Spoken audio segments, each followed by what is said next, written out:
if my mom's friend is ailing from something and she calls me up 2,000 miles away and says, do you know of anything that can help? And the answer I have right now is write your congressman. A crime proper has been often defined as a debt in which one party had no say over the terms. If I steal your wallet, that means that technically I owe you the contents of your wallet, but you didn't have any say over us making that agreement. I just took your stuff. If I assault you, then I've caused you harm. I owe you compensation. You didn't have any say over that. If I sit in my living room and smoke a joint, I'm not causing any harm to any other person. I'm not causing any harm to anyone else's property. So then from there, where does the debt come in? Who do I owe in compensation for having smoked that joint?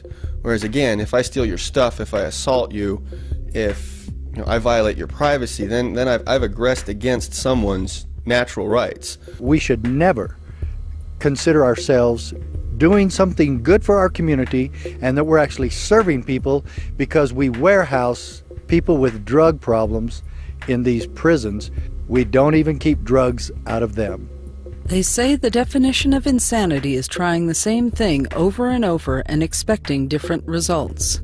This is certainly the case with the United States and its continued war on drugs. Prohibition hasn't made people quit smoking pot any more than a total gun ban would make a free man hang his head in shame and voluntarily turn all his hardware in to the federal smelter. Hello, police. Good morning this evening, my friend. This is Johnny Patel. What can I do to you?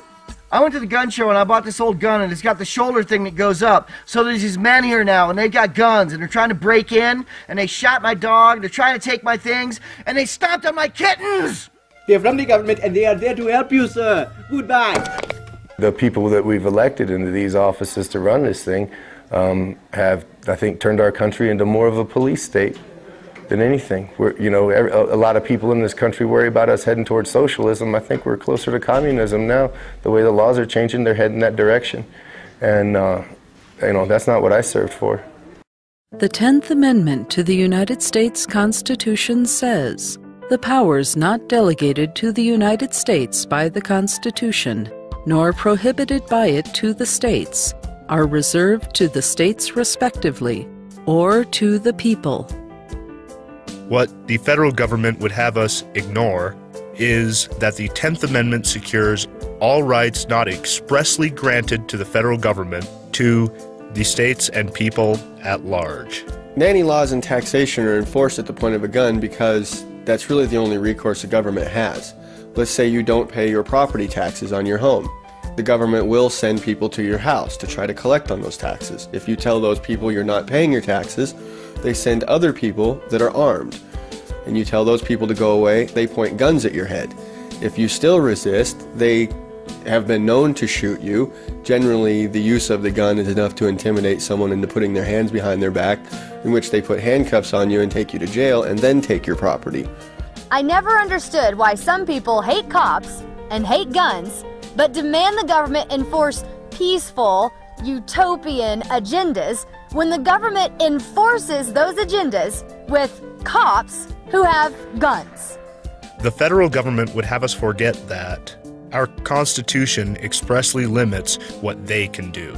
Our Constitution tells the government what it is allowed to do. Statists on both sides always think we're about 3 laws from perfection. Nanny staters are nanny staters, whether they've got their left boot or their right boot on your neck. One of the problems with having Democrats in power is that they're in love with this idea of civil liberties, but they don't understand that you can't have civil liberties without economic liberties. And vice versa, the Republicans are in love with their version of economic liberty, but they don't understand that you cannot have economic liberty without civil liberties, that they're really two halves of the same concept or two sides of the same coin. People who support one section of our Bill of Rights while ignoring the rest are hypocrites, because the Bill of Rights is not something that you can pick and choose from at will. Rights support each other. The war on drugs fuels the war on guns. Look how the government wanted to disarm honest citizens in the U.S. by trying to reinstate the scary black rifle ban to help the war on drugs in Mexico. You cannot outlaw drugs and still claim to be pro-free market. outlawing or prohibition is the most stringent form of regulation that there is. Conversely, you cannot have civil liberties on the Democrat side and be against ownership of guns. How is one to possibly defend their civil liberties if they don't have the weaponry and the means to do so? Our right to free speech allows us to protest when other rights are threatened. Our right to bear arms allows us physical defense of those rights. Our right to trial by jury allows us to be heard by our peers rather than silenced by a government. And the war on guns fuels the war on drugs. When you outlaw things instead of actions, honest people are treated like criminals. I have been arrested one time for marijuana. It was before all the Amendment 20. They threw the book at me. Our justice system has been replaced with a system of numbers, and the prosecutors want to increase their win-loss records, and police want to have their conviction rates maintained, and it's all at the expense of the justice system in general. It's at the expense of the people. Numerous parties that benefit from the war on drugs. There are the distributors of drugs who enjoy artificially large profits that are not based on real market mechanisms. They're based on risk premiums. Also, you have prison workers unions. They have a very large lobbying presence, especially in Washington, D.C. and at various state legislatures. Of course, marijuana possession is the #1 reason for packing prisons full of inmates and demanding the building of more prisons. So obviously, if you're in the field of prison work, you want to see more people incarcerated. Prosecutors get to enjoy a tough on crime, tough on drugs, artificial moral high ground when it comes time to campaign. We now live in a culture where law enforcement believes that their ultimate goal is to rid our community of drugs. Sheriffs run for office on that platform. Oh, I'll get rid of drugs and we're going to be zero tolerance and we're going to get all these people out of here and they're going to leave your kids alone and we're going to clean up the streets. Politicians, same story. They can enjoy a pseudo tough on crime stance without having to actually go after real criminals. And there's an army of lawyers in this country who actually make their living off public defender work. A large majority of people who go to court on drug charges can't pay for their own legal defense.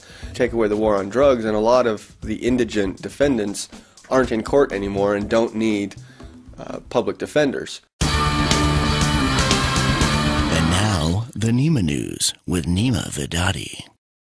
And now for your daily dose of nanny statism in our daily segment, Tyranny Today. Tyranny Today. Today, a SWAT team in Maryland threw third grader Bobby Wareham to the ground and arrested the young boy for possessing a toy soldier holding a toy gun in clear violation of his school's zero tolerance policy. And in related news, a Michigan man was sentenced to 2 years in federal prison on gun charges. Rod Simmons says his legal semi-automatic AR-15 rifle malfunctioned at a public range and fired 2 shots on 1 trigger pull.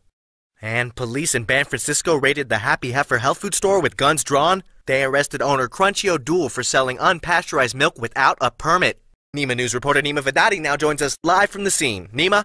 Well, Neema, San Francisco officials say they're cracking down hard on all unlicensed commerce. If you do not have the proper 47 forms filled out in octuplicate, then they could be coming for you. Today, small business owner Crunchy O'Doul found out the hard way.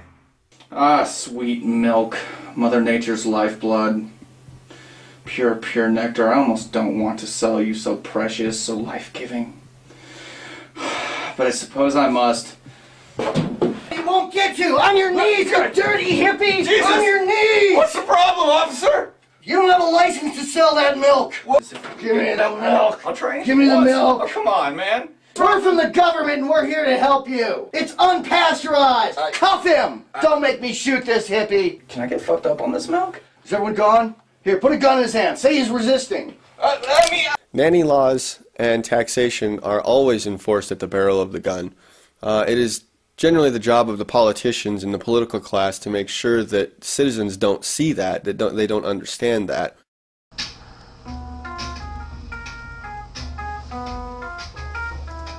Dad? Yes, boy. What's a presidential election? Well, boy, presidential election is a game that the robots came up with Let the prisoners feel really special for one day every 4 years. Oh, but it's just a game? Yep, just a game, like Waterboard or Monopoly. Yay! Yay. A government can write laws until they run out of paper or run out of ink. But unless they're willing to pick up a gun and put someone in a cage for breaking those laws are really just suggestions.